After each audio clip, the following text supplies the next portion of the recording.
everyone, and welcome to the Monday edition of Behind the Mic Radio. I am your host, Dawn Mack, and so glad to be here with you. I want to welcome everyone to our program this evening, and if you're a first-time listener, welcome aboard. We're so glad to have you in our midst, and it is going to be a great show. If you are a Mad Men fan, then you have stopped by at the right time and place. Our special guest this evening currently portrays Dorothy Dykeman Campbell, the blueblood socialite on the series, his series Mad Men, and her film work includes Evan Almighty, You Did What, South of the Border, and Charlie Wilson's War. She is perhaps best known to television audiences for her sophisticated upper-class roles in ER, On the Lot, Life with Bonnie, Time of Your Life, Home Improvement, and Family Matters, as well as her guest starring role on Cold Case. She also has appeared in over 60 television commercials. She is a founding member of the Pacific Resident Theater in Venice, California, which has won 22 Los Angeles Drama Critics Circle Awards. We are so very honored and proud to welcome Canning Chase. Hello.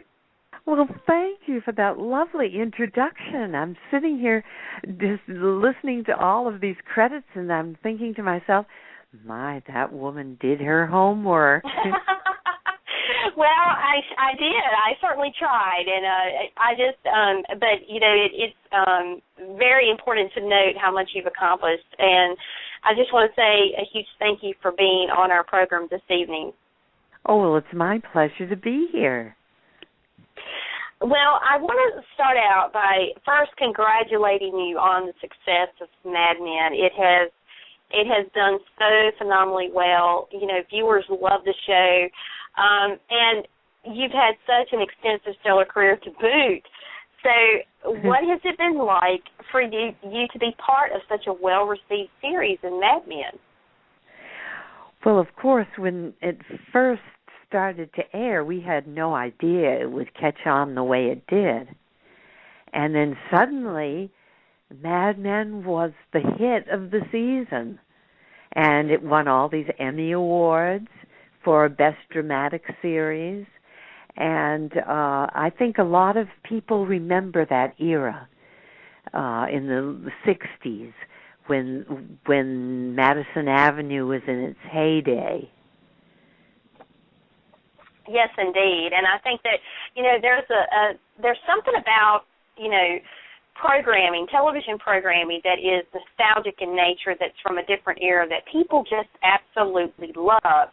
And why do you think that is, especially in our day and time when everything is so fast-paced and we're in a digital age, you know, but it seems like that shows like Mad Men just are all the rage. Well, people, of course, remember those days when and the attention to detail on the show, the costuming, is so authentic that they can sit back and say, oh, I remember when I used to wear one of those. And we were even required to wear the underwear of the period on the show. You know, that's how specific they are. I think you know, the thing too is that even though we're so busy trying to go forward at all times, I think it's just kind of human nature to kind of go backwards and look back in the past at some of the, like you say, the clothes that were worn, and it just takes us back to a different time and place, even if it's only, you know, for 1 hour a week periodically. It's just kind of nice to travel back, you know, don't you think? Yes, it's there's something soothing about it. Very much so. Well, let's chat a bit about your character, Dot Campbell, because as we've seen, she is quite interesting to say the least. She is quite the character. How would you best describe her? Well, this season, it was very interesting. Dot starts to slip into dementia. And she starts getting forgetful and insisting that things are that part of her fantasies are reality. and it made for an interesting trip for the actress playing the part, which is me. Most definitely. And oh yeah, I know. And one thing I want to mention on that note is, you know, you're playing the role so well, and I can say that because having a step-parent in real life who has advanced stage dementia, you make it very believable in the way, you know, your character kind of forgets things and then, you know, confuses reality with fantasy kind of thing. And, you know, having lived through that with my own family member, it's interesting because it can be quite comical at times. And then there's other moments where it's just very sad, you know, when they kind of get trapped within their mind. So what kind of, I mean, I know you're a veteran actress, you've played many roles throughout your career. Was there any kind of preparation or research that had to go into this role to play, you know, someone, you know, your character having dementia? I did go and visit an old folks' home where a large number of people were suffering from dementia. And I found them to be extremely lovable and affectionate and just wanting to hold my hand and to touch me. They just loved my visiting them. And it's interesting because the character of Dot Campbell kind of comes out of her dementia as a result of the attention that she's receiving from this male nurse that her son Pete has hired to take care of her. And his name is Manolo. And I fantasize that Manolo and I are finding the romantic love that she's always dreamt of. And we don't actually know whether this is complete fantasy on her part or not, because Manolo is very courtly in his behavior toward her. In one of the episodes, he kisses her hand before he leaves her, and you think, well, that's odd. He's supposed to be the nurse. But that's the glory of the writing of Matthew Weiner. He is the executive producer and writes most of the scripts, and he has a facility for writing scripts that they can be taken so many different ways, so that you're not sure, and it holds your interest, and you have to try to add up the clues to come to the conclusion of the correct conclusion. And I love when writing is done that way, because it really does. It not only holds your attention, but from the very get-go, it draws you in, and you can't stop watching. You know, you there's always a cliffhanger at the end, and you can't wait till the next episode to find out what's going to happen. And then in between, you're playing out in your mind the various scenarios, because as you say, you know, he is just a brilliant screenwriter, and just the way he presents it could go any number of ways. And then when when you see it, then you go, aha, you know, and it just fits. Which I think is phenomenal. Sure sometimes, but at the end of the season, you're still not sure what has happened to some of the characters, so that brings you back for the next season. That's right. You want to find out, did that happen or not? Well, and one of the things, you know, being that your character has dementia now, you know, why do you think the writers chose dementia as a malady for your character, say, over some other illness?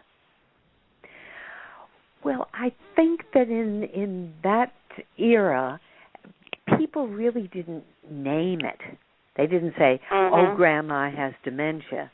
They would say, well, she's a little forgetful. You know, they didn't actually talk about it. It was sort of sub rosa, under the table. But nowadays, people talk about it very, very openly. And I think that Matthew Weiner is suggesting that the cure for people with that ailment is a lot of love and affection and attention. Mhm. Mhm. And in real life, that would be really nice if it could pan out that way. Because just think of what a difference it would make, and in a lot of respects it does. And it is a progressive disease, so therefore it's not one that has a cure, and it does get progressively worse. But in those moments where you feel like they're with you, you kind of forget that they have it. It is the way it is.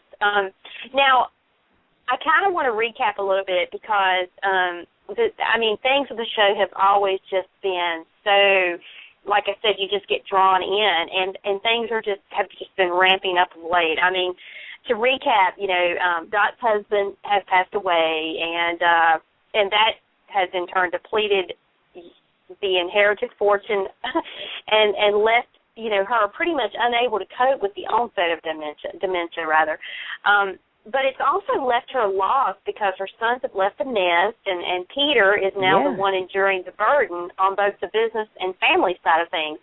But what's unique about this is that the man who played your husband, Christopher Allport, who portrayed Andrew Campbell, as many know on the show, he actually did die in an avalanche accident while skiing, and the Mad Men producers and writers wrote the scenario into the script, dying in a plane crash, to explain his departure. Yeah. As an actress, how surreal was that for you? Oh, I went to the table read for that particular episode, and I start reading, and I say, oh, my, he dies. But they don't have him die in an avalanche on the show. They had him die in a plane crash. And I didn't know until I got to the reading that had happened to him. And it was so shocking because I absolutely adored this actor. He was such a kind, loving man. When I first met him on the first episode, he introduced himself, and he said, I'm going to be playing your husband, Andrew. And he said, oh, come and tell me all about yourself. He was very warm and giving. And so I was quite upset that he died so suddenly, and that I just learned about it. So it made the moments even more realistic. Learning about his actual death then and there. And even though you had a script to go off of for the show itself, how difficult was that actually performing those scenes and filming those scenes, knowing what the reality was behind the scenes? Well, of course, I didn't have to dig deep for the sad feelings that I had. They just came right up because. Oh yeah. Right then and there, you learned of this man's demise, and I was just stricken, and that was so appropriate for the script. Yeah, and I think again the writers, they've just proven over and over again the brilliance that exists and how that was done. That's another one of those things that when you have a character of a show or an actor who portrays the character in a show and in real life they pass away, there's always that $64,000 question of how the show is going to go on, how it's going to be written, and that's always, I think, a challenge for writers because you want to try to handle it, I would think, in the best way possible that's going to honor the real person as well as the character. It has to be quite challenging indeed. Exactly, and the scripts had already been written. They had it worked out that my husband and I would take the other set of in-laws to dinner, and then we would stick them with the check. And all of those scripts had to be just tossed out, and they had to come up with a new idea of how to incorporate my character, and they did. They came up with it this season, and I was just thrilled to be back. I know, and I know there are so many fans out there who consistently follow you and follow your career and are just thrilled that you're back as well. Thank you. The show has been so immensely popular with viewers, as you know, but it has also been very well received by those in the industry. What do you feel is the secret to the show's success? Oh, the attention to detail. I mean, nothing of that era is overlooked. And the other actors on the show are fantastic. The guy who plays my son Peter, Vincent Kartheiser, he's a wonderful actor. And all the scenes that I had with him, I just relished the work because we went toe to toe. He unfortunately has the reputation on the show of being this obnoxious person, although in real life he's a doll. But in the show he acts like a real entitled person, you know, better than the rest of them, and nobody really likes him. And his own wife has turned him out, and he has trouble getting a chance to see his young daughter, and he's in a very precarious position. However, in real life, Vincent Kartheiser is just become engaged to Alexis Bledel from the Gilmore Girls. They met on the show, and she came on as a brief love interest, somebody he met on the train commuting to Madison Avenue, and they fell in love in real life. Oh, wow. What a great story. I know, I love hearing stories like that. And you know, and now he's going to be marrying her. That's awesome. Yes, he popped the question, and they're engaged, and you may have seen it in all of in People magazine and about the new young couple. And he came on the set and he said, "I am so lucky. Oh, I am the luckiest man." She said, "Yes." Oh, that's so sweet. That is so endearing. But you know, that brings to mind a question that I have, and that is, you know, I've heard actors say many times over that playing a role that's kind of opposite of their real life persona, if you will, is not only challenging, but it can be some of the funnest roles they ever undertake. Do you find that to be the case with some of the roles that you've had throughout your life? Oh, I love being a bitch. I do. And I love the character of Dot Campbell because she acts as if everybody is there for her benefit, you know, and that she's to be waited on, you know, she's to the manner born, and that's very fun to play. And of course, I have all these fabulous costumes, a mink coat. In the last episode I was in, I had this fantastic mink coat that they even had a special caretaker for the coat so that nothing would happen to it. Oh, wow. That's so cool. Well, you know, I imagine when you're on, you know, when you're portraying a character such as Dot, you know, even if you're in real life or not that way, it has to be fun being able to just kind of unleash, you know, anything that you may have internally. It's a great way to do that, I think. You know, great outlet. Oh, yes. Everybody would love to be able to do that. Exactly, I know, and get away with it, and furthermore, get paid to do that. Well, I have to ask you because you know it's well known that you have over 60 national television commercials to your credit, and I just have to ask about a couple that have some, let's just say, unusual circumstances surrounding them. Now, I had read that you shot at this a Discover card commercial in the midst of a Stage 5 hurricane while singing "Put on a Happy Face." Yes. Is that true? And if so, talk a little bit about what that experience was like. Because when I read that, honestly, Shannon, my eyebrows, my eyes had to apply to a Stage 5 hurricane. Oh, my gosh, all I could hope was that it was, in fact, staged and not real.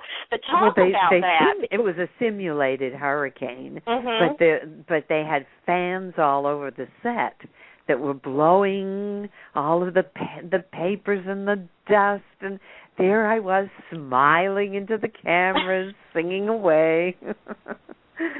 Oh, it was fun, actually. And whoops.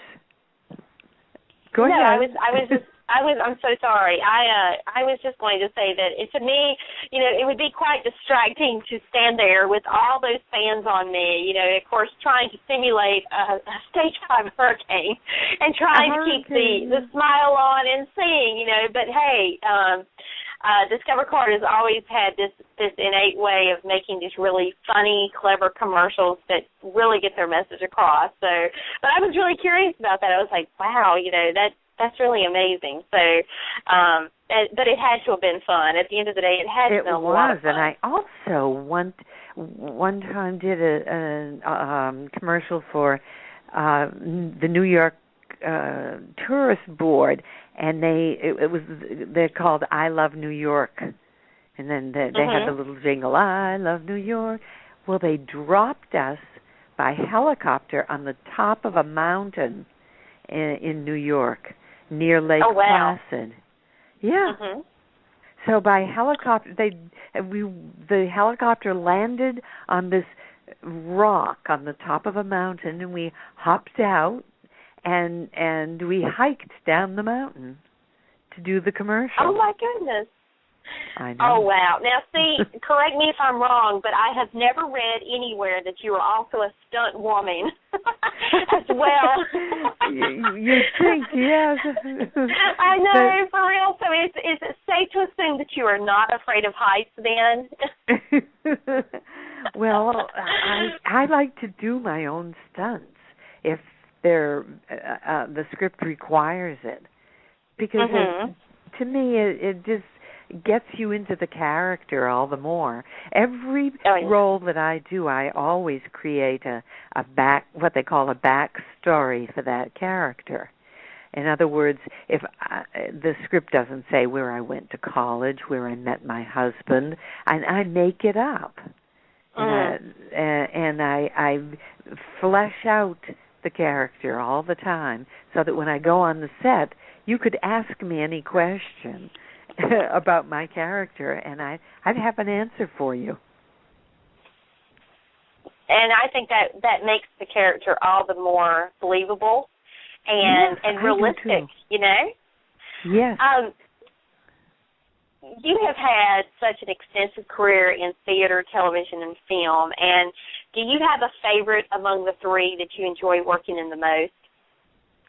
Well, I do enjoy being on stage, because once the curtain goes up, nobody can say, cut. When you do film and television, they can interrupt the scene and say, no, that isn't right, let's start over again. But once the curtain goes up on a play, there's no going back. You're that character, and you're not disturbed by the outside world for however long the play lasts, usually a couple of hours. You're that person. Oh, yeah. And the so theater... That can be... Go ahead. Oh, I'm sorry. I was just going to say, having been to theater performances in the past myself, that is such a different experience for a theater goer, as opposed to sitting, in front of the big screen watching a movie for 2 hours. It's so intimate. There's something about seeing it live that is beyond compare of watching your television set or going to the movies. I mean, it is just so special. It's really a neat thing to see. It is, and when it's live theater, you just don't know. Anything could happen, Mm-hmm.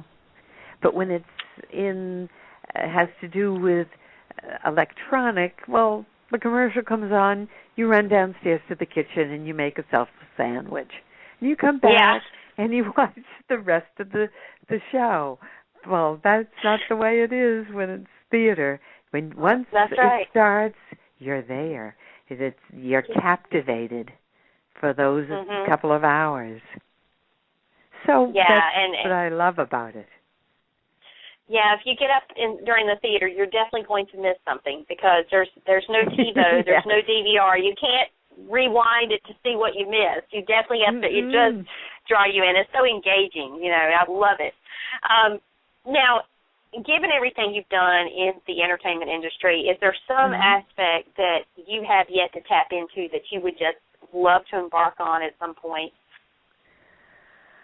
That's a good question. I know now I'm really interested in film work, and I just finished a film called A Christmas Miracle, where I played the society editor of a newspaper, and I love the film medium, and that's an area of work that I'm wanting to do more of, more feature films. But I haven't really, and also the area of mentoring somebody. My girlfriend's daughter has moved to Los Angeles, and I'm beginning to mentor her, telling her where to study, what she must do to get started in the business, who she should meet, who I can connect her with. That's very gratifying to give back. Oh, and how fortunate she is to have you as her mentor. With the wealth of knowledge and experience that you have and have gained from being in this business as long as you have, and just to have achieved what you have. I mean, that is what a tremendous thing for her. Well, so many people helped me when I started out. I'll never forget those people that encouraged me and mentored me. And so I feel that that's something to give back now. Now that I've had a modicum of success, it's time to give back. Yes, and I always love that when actors and actresses do that. It's so humbling, and at the same time it's gratifying, as you said, to be able to do that, to be in a position to be able to do that. Now, don't you do the same thing? Yes, indeed. Oh, yeah. I think it's all about paying it forward, every one of us has the opportunity to have a measure of success if we work hard and we achieve what we do, and I think it's important to give back, even if it's in a small dose, in some way, somehow, some way. Yeah. It doesn't have to be mentoring, but in some way to give back to what has given to you. I think that's so important. It really is key to not only our success but the future success of others, and that cross our paths, so to speak. Yeah. Well, Channing, it has been delightful speaking with you. Our time is up, unfortunately. I wish we had longer, but it has just been such a treat to talk with you about Mad Men and I've your character. Enjoyed it. Oh, it's been wonderful, and we'd love to have you back anytime. You are such a delight, and we look forward to continuing to see you on Mad Men and what is going to unfold next with your character as well as the show itself. So, I'm excited to find out myself. As we all are. We are waiting and cannot wait to see as things go forward. But thank you so very much for being our special guest and you're very for welcome, taking time for us this evening.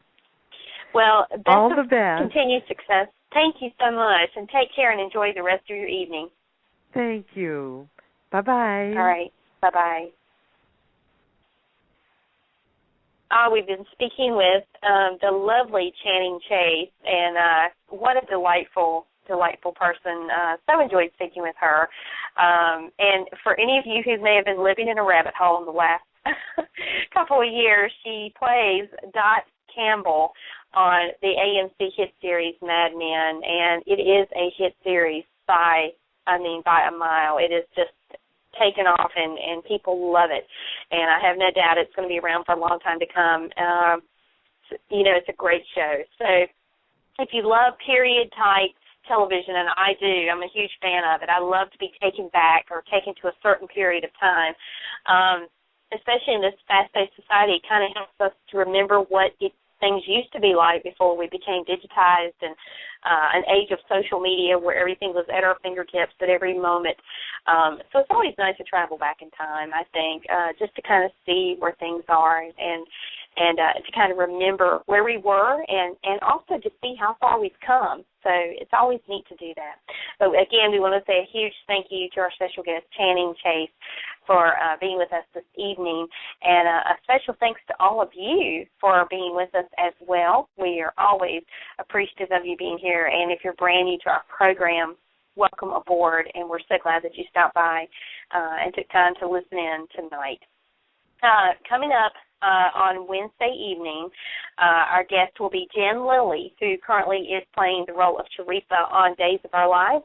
She will be with us at 8 p.m. Eastern, so we hope that you can join us for that. And that is going to wrap our show, folks. So, again, thank you. A very special thank you to our special guest, Channing Chase, and thank you to all of you. And we hope that everyone has a great night, and we'll be back here on Wednesday evening at 8 p.m. Take care, all. Good night. Thanks for listening to tonight's show. You can connect to Behind the Mic Radio on Twitter at BT Mic Radio and on Facebook at Behind the Mic Radio. Check out our website at BehindTheMicRadio.com. Also, follow us right here on Blog Talk Radio, where you can stay up to date on all upcoming shows. Every episode is available for immediate download upon the conclusion of each broadcast and, as always, on iTunes. Thank you for joining us.